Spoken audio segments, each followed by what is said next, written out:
Hey, what's up everybody? Eternal Fire here, and today we're going to talk about Mythic Plus Dungeons. In this video, we're going to cover how Mythic Plus Dungeons work, as well as give some tips on how to be successful in Mythic Plus 2 and 3.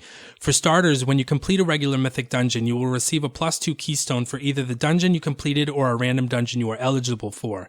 Upon entering the Mythic level dungeon, you will find a Challenger's Pedestal at which you can place your keystone to begin the Mythic Plus 2 dungeon.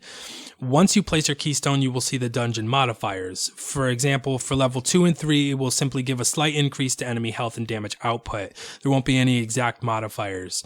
As well as add a timer to the dungeon and a set amount of trash packs you will need to kill for kill count. So you may need to kill trash pulls you would normally easily skip. Completing the dungeon within the timer will grant you an upgraded keystone to +3 and receive a chest which can obtain 645 loot and artifact power. Completing the dungeon well within the time limit will give you bonus chests at the end and added chance of rewards.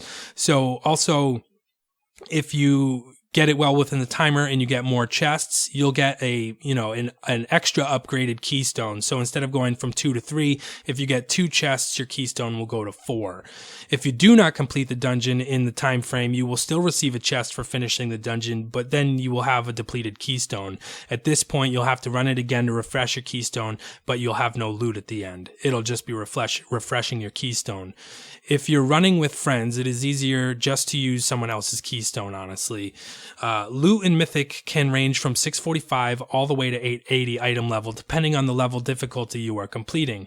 And finally, at the end of each week at reset, you will find a loot cache in your class order hall, which will give you gear based on the highest dungeon you completed the previous week.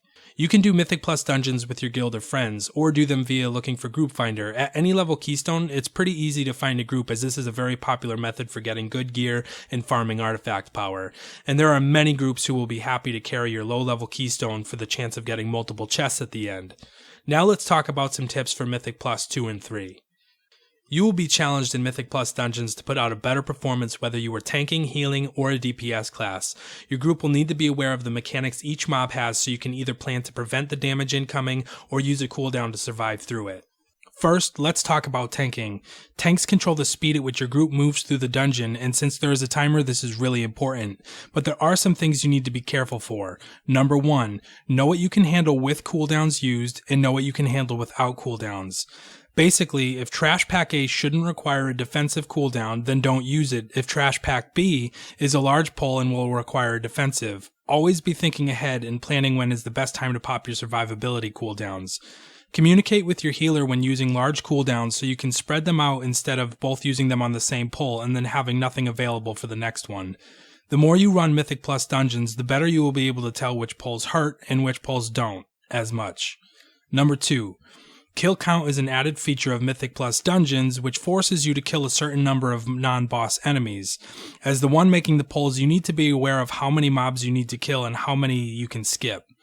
Unless you're doing something like Black Rockhold, which in this case you really can't skip much. Pulling more trash packs than necessary is just wasting time. But you also don't want to kill the final boss and then realize you are at 99% kill count. I've done that. Number 3. Taking the best route. As you guide your team of adventurers through the dungeon to the epic loot waiting at the end, you need to ensure you take the best route to get there. All 3 of these points take practice and some experience inside the dungeons on the Broken Isles, but how you execute your survivability, manage the pulls for kill count, and the route you take can certainly make you stand out among other tanks. Let's move on to healing. When healing a Mythic Plus dungeon, there are certainly some things to consider. As the healer, it is your job to keep everyone alive, all while moving at a speed much like a group that is trying to finish a dungeon on a Tuesday morning and you just got a notification that the server restarts in 10 minutes. So number 1. You will be challenged to manage your mana pool in Mythic Plus, as everything does more damage than traditional Mythic dungeons. So knowing when and where you can drink is essential. As a Resto Druid, I always try to cap form ahead of the group while moving to the next pull so I can start drinking early.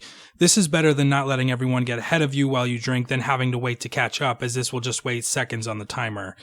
Basically, try to make the group wait for you to get your mana back as little as possible.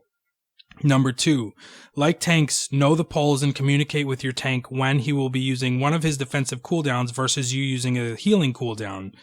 Number 3, Most trash pulls will require all of your attention to healing, and that is exactly what you should focus on. However, most boss fights offer a chance where you can get in some DPS. Like when pulling a boss, most of the time the boss doesn't do too much damage and the tank is usually able to support themselves with their active mitigation or self-heals for some time. Most healing specs now have a DPS ability. For example, Resto Druids can go into Moonkin form, Shamans can throw out some pretty hefty lava bursts, and Disc Priests are just kind of crazy for Mythic Plus. Lastly, let's talk about DPS. Players in the role of DPS will be pushed to maximize their single and AoE damage output, all while offering supportive abilities to the group and not standing in the bad stuff. So number 1. Take time to research your talents and rotation for 5-man content, as what is best for raiding may not be the ideal thing for Mythic Plus dungeons. Number 2. Bringing utility to the group is a must, and a perfect example of this is a Fury Warrior taking Shockwave instead of Double Time, so your tank can call for an extra AoE stun when needed. Small adjustments like that can make the difference between making the timer and wiping. And lastly, number 3. Know when to use your DPS cooldowns. Too many times you will see players only popping DPS cooldowns on boss fights when in fact the majority of the time trash pulls are far more dangerous than the big guy at the end of the dungeon. Most of the time it takes at least a couple of minutes to get to the first boss, in which time you could easily use multiple DPS cooldowns and have them back up and ready for the boss pull. These are just some of the basic tips for getting started in Mythic Plus content, and I hope you found this helpful. Thanks for watching, and I'll see you on the next one.